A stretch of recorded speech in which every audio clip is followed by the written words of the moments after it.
Tolu Dimma Okojie. She's a certified financial education instructor and the founder of the Money Map Academy, a personal finance literacy organization that helps you move from broke to more than enough. Her goal is to make you financially conscious and accountable to yourself so you become intentional about your future because you work too hard not to reap the rewards of your labor. Tolu Dimma Okojie graduated top of her class with first-class honors in estate management from Covenant University, Otta. Any Covenant? Woo! Go, girl, you can stand up, you can cheer. Okay, from Covenant University, Otta, and proceeded to obtain a master's in management and a diploma in entrepreneurship from the prestigious Imperial College, London. On returning from her master's, she worked at Unilever Nigeria PLC as a brand manager and also worked at Unilever South Africa, Pty, before resigning to join the family real estate business. She's happily married with 2 children. Please, can we all clap for her? She comes up to share her wealth of knowledge. It's not easy, guys. Please.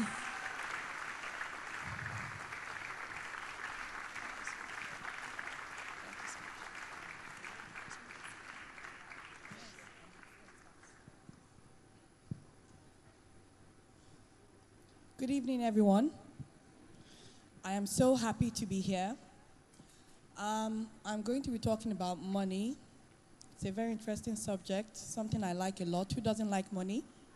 Show of hands. Nobody, so I guess we all like it. I didn't say love it, we just like it, right? All right. There's a question I get all the time, and it's about how can I make more money? Would anyone like to know how to make more money? All right. We're too interested in how to make more money. What of the one you already have? Was there a time when you earned less than what you already have? Before the last promotion, the last change of job, what happened then? That money that was not enough, is it now enough? So what happened? What happened? Is there a chance that you get a whole lot more, and the same way that money disappeared, it's going to happen again? There's a chance, right? Then it means something is wrong. What is your relationship with money? How do you react to money? How do you respond to money? What is your attitude to money? All right then. So your attitude to money, is it, money is not my responsibility? Is that up on screen? It's someone else's responsibility. Your parents, the workplace, they'll have it all figured out. Or are you thinking the future is far away, you want to enjoy your life now? I'm sure some of us can think of our parents, some people we work with, and they're about to retire. Or worse still, they've lost their job, working 20 years, and they have little to show for it. I'm sure they were thinking not too long ago that they're young and they have a lot of time as well. Do we know anyone with that kind of story? I'm sure we do, right? We think sometimes that money is evil. I think I'm going to get up now. We think sometimes that money is evil and you want to have nothing to do with it. Somehow we've been brainwashed to think that money is not a good thing. But it's actually how you respond to money that's not good. So if you're a bad person, $1 million becomes evil money. Does that make sense? Does that make sense? But if you're a good person, then you're likely to do good things with money. Is that correct? So a lot of times, the relationships we have with money is what is not correct. So I'm hoping today that I'm going to share with you a few things that will help change how we respond to money. In fact, the correct phrase should be, how do you respond to money as opposed to how do you react to money? It's like, I think Pastor said this last Sunday, when he said how, someone slaps you and you choose how you decide to respond. Are you going to react and say, no, I must give you back? That means that person is controlling you, right? But if you decide, I'm not going to react, what should I be doing in my best interest? That is exactly how we need to be thinking about money. Otherwise, just like I said earlier, you're going to keep getting more money and you're going to keep finding yourself in that rat race, wondering when you're ever going to get out.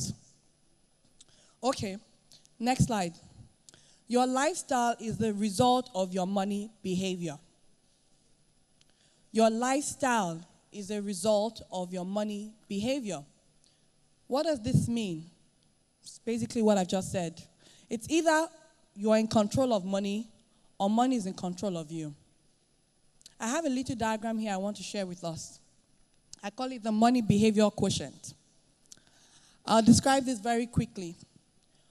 I believe a lot of us here are making money because if we're not earning money, we can't even start having a discussion of what to do with money. So for those of us who are making money, what do you do with your money? Are you saving money, this right end here, or are you spending money?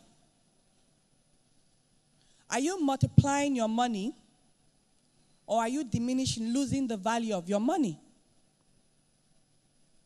These four things actually give life to the type of lifestyle that some of us might be living. Some of us are saving money, but we are scared. We're scared to take risk. We're waiting for someone to come and meet us with that juicy one-in-a-lifetime deal that we'll now put all our eggs into. But we've never done it before. We're hoarders. And it's not good to be a hoarder because what happens is inflation will continue to eat at your money. I'm sure some of us understand that. Right? Again, you could be spending money and blowing it such that even the money you make, you are spending more than that. Such a person is like a spendthrift. You're spending money, you're going into debt, you're just struggling, and you're wondering what's going on. What you have keeps, getting blown away. That's a spendthrift. The second person now is making money, multiplying money rather, investing money, right? Maybe in different things. But he's also spending a lot of money as well. What's happening? Who is this person? A lot of us would like to be this person. We're actually making money, multiplying money. So the money is coming in. So because this money is coming in, you don't even realize that it's going out as fast as it's coming in. What an abuse. Reminds me of a great country called Nigeria. You're a mismanager in this situation. Because there's a lot of resources you have. And money is coming through your hands. But what are you doing with it? You're spending it as much as you're earning it. You're living the good life. Then the final person, the final quadrant, is the investor, which is what we should be aspiring to be. So you're making that money, you're saving some of it, and you're multiplying it. This is the person that has the balanced life. This is the person that is thinking of the future. This is the person that is reacting appropriately and responsively to money. So look at that quadrant. Some of us have definitely a little bit of this here and there within us, right? But which one best describes you? Because if you're on your way to having more than enough, it's not the hoarder lifestyle that will get you there. It's definitely not the spendthrift lifestyle as well that will get you there. It certainly is not the mismanager lifestyle that will get you there as well. It's the investor lifestyle. Next slide. So, your money must have a purpose. You see, this money that we're waking up early to get, we wake up early, we come back late, we work weekends, public holidays sometimes too, and at the end of the day, this money just disappears. I think it's such a disservice to us. Is that not what we're working for? Is it not this money to enjoy this life? So why is it that at the end of a year, we have nothing to show for the money that has come through our hands? Some of us are already millionaires. We don't know it. It's just that we spent it. We didn't keep it. We are millionaires already. But if you keep talking about how you have expenses, who does not have expenses? I keep saying to someone, if you think there's a billionaire out there, and because he's a billionaire, he's going to buy 2 properties or 2 things, $500 million, and sits down, he's broke already again if he's not careful. Because sometimes you are waiting to have that too much money that you stop, worrying about money, which is possible. But even those who have money, guess what? They think before they spend that money. A lot of us are not putting a lot of thought into what we're doing with our money. So how do you decide on the purpose for your money? That takes us to the money maximizer. The biggest thing for me is you need to clarify what it is you want to do with your money. It's very easy for you to say, Lagbaja does this, I want to be like Lagbaja. But you don't know what is motivating Mr. Lagbaja. You don't know where he's coming from. You don't know what he's inherited. You don't know the effort he's made to learn certain skills so he's better at what he's doing. You're just looking at him from the outside and thinking, I can do this too. You need to be careful. What do you want? Why do you want it?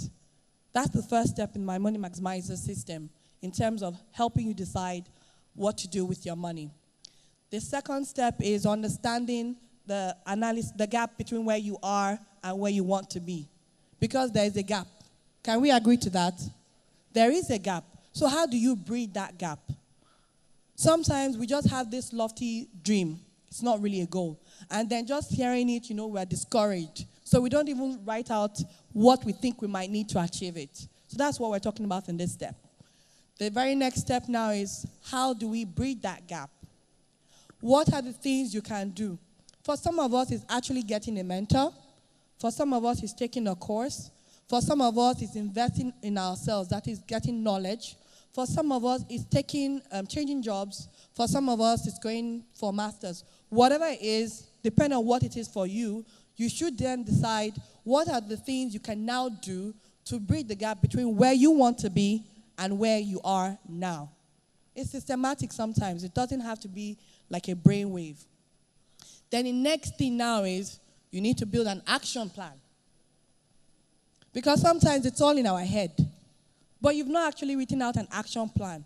On the 1st of June, I will do X every day for the next 30 days. And once I have achieved Y, then I will move to Z. That's an action plan, is it not? Do you have an action plan for your money? The last thing, you should implement. Too many of us have this booklet, journals. January 1st journal, New Year journal, mid-year journal, I don't know.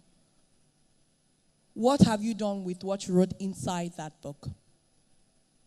When are you going to implement? Who is keeping you accountable to implement? Who is checking up on you? Who have you made responsible for, saying, hey, you said you were going to do this. Where is it? Because life will pass us by. We're single now. We're young now. Life is still far away. Let me enjoy my life now. It's going to come like a thief in the night, and you're going to have white beer. What then? What then? 2017 is halfway through. What are you going to do? Next slide. I had a lot of things I wanted to talk to. I kept asking people, what do you want to hear? What do you want to hear? Too many of us have probably heard about emergency funds. We've heard about, so many things. And I really didn't want to go into stuff that, you've probably been seeing and reading and all that. But I really wanted to talk to the heart of who you are with your money. We also need to be very careful with that illustration, the money behavior quotient, because it's not a tool for you to go and start judging and saying, oh, you are a spendthrift. You are a hoarder. They talked about you in church today. Or you are this and that. No. Because sometimes you don't know what that person is doing. That person that you might be calling a hoarder might actually be an investor. Someone who knows what they are doing with money. They decided that 10% is going into their investment account. But that's the 10% you are saying you want them to use to help you buy something. So be careful before you start pointing fingers. It's supposed to be a self-evaluation tool for yourself. So who are you? What are you going to do about it today?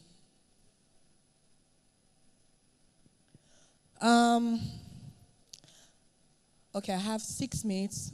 I'll just talk quickly about. So I have a Facebook community where I share a lot of free stuff.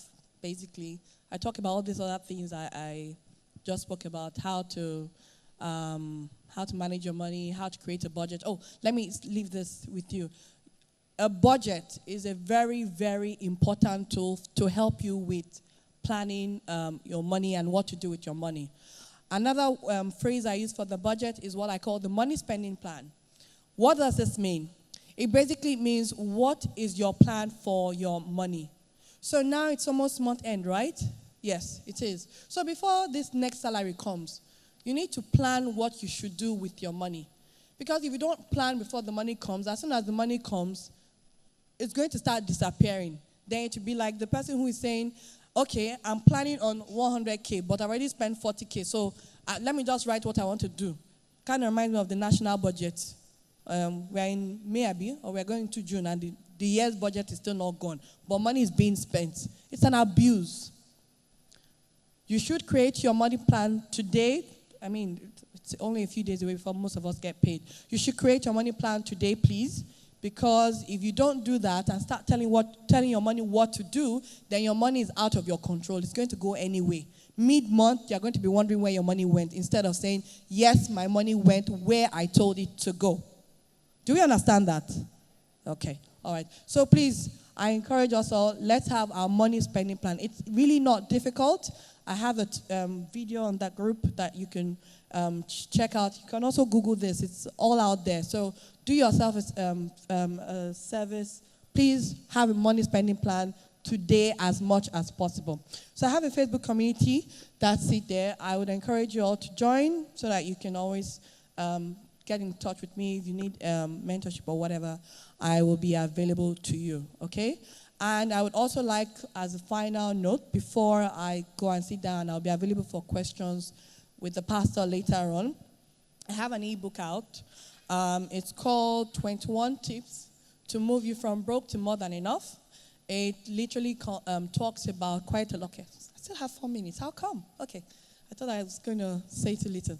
It basically talks about a number of things. I'm going to run through some of them. The first thing, my favorite part of it, is how to make money. And I talked about how you create value to create money. It's really that simple. Why are you getting paid at work? Because there's a service that you're delivering to them, right? And that's what you're being paid for. The minute that ends, they're going to sack you because they'll say, I'm not getting value for my money. We're always saying that. I'm not getting value for my money, right? Some of us got into a bus today and got here. That bus provided a service, correct? Okay, so some of us too bought water before we got in here because we're thirsty. Water is quenching your thirst, and you paid money for that, right? So when you are looking for money, look around you. What service or product can you offer to meet someone's needs? That's tip number one. What service can you offer? I had a similar situation. I just saw there was a gap in my estate. No one was selling water. Everyone was running to the next estate. And I said, okay, I'm going to set up a water delivery business in this estate. That's simple.